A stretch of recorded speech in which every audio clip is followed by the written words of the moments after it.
Dargaggoonni illeen rakkoon isaanii maallaqa meeshaa muuziqaa ittiin bitatan qofa ta'uu ibsuudhaan manguddootaaf deebii laatan. Manguddoonni rakkoon keessan maallaqa qofa eegatee nuti isin wajjin hanga dhumaatti dhaabbanna.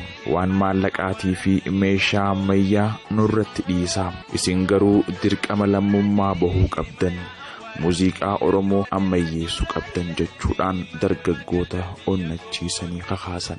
Dargaggoonni illee yaada kanatti gammadanii hawwisoo Oromoo ijaaruu irratti walii galan. Garuu dargaggoonni hanga meeshaan bitamtuuf illee osoo hin eegin wallee ammayyaa meeshaa ammayyaa malee weellisuu eegalan. Harmoonikaa fi daaf yookaan maraakaash ofumaa bitatan. Manguddoonni tattaaffii dargaggoota kanaatti haalaan gammadan.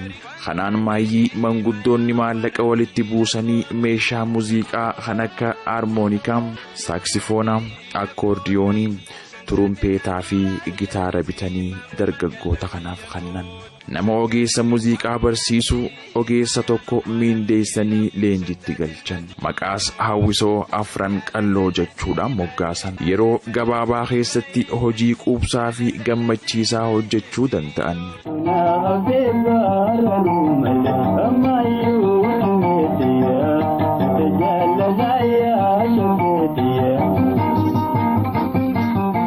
Sirbi hawwisoon afran qalloo jalqaba waltajjii irratti weellisuu ittiin eegale. Ijoollee afran qalloo dardara ammaan tanaa ka'aa hirriibarraa hoottaa wal barannaa kan jiru ture.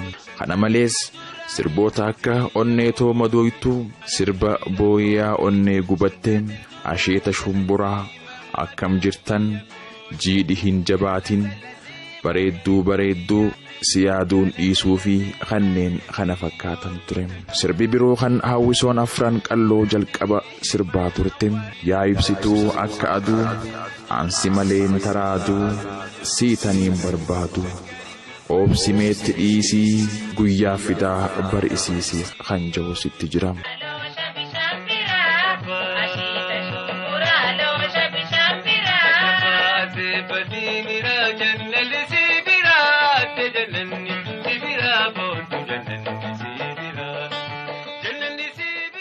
Hawwisoon afran qalloo akkuma ijaaramtee hojii eegalteen sirboota haalaan bareedaa ta'an ummata magaalaa Dirree Dhawaatiif sirbuu jalqabde.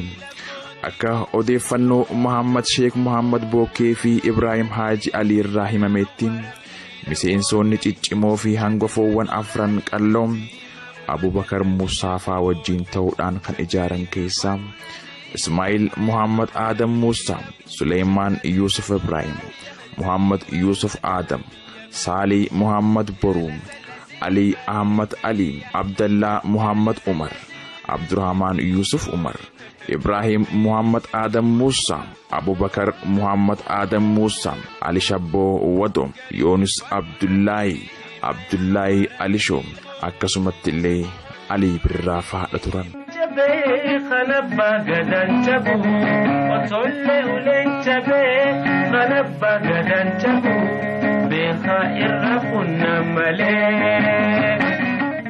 Guyyaa tokko osoo hawwisoon afran qalloo sirboota Dirree Dhawaa keessatti sirbaa jirtu namoonni gurguddaan akka ministeerotaatii fi daldaltoota ciccimoo kan biyya Jibuutii irraa yeroo oowwaa bashannanuudhaaf Dirree Dhawaa dhufan arganii haalaan dinqisiifatan.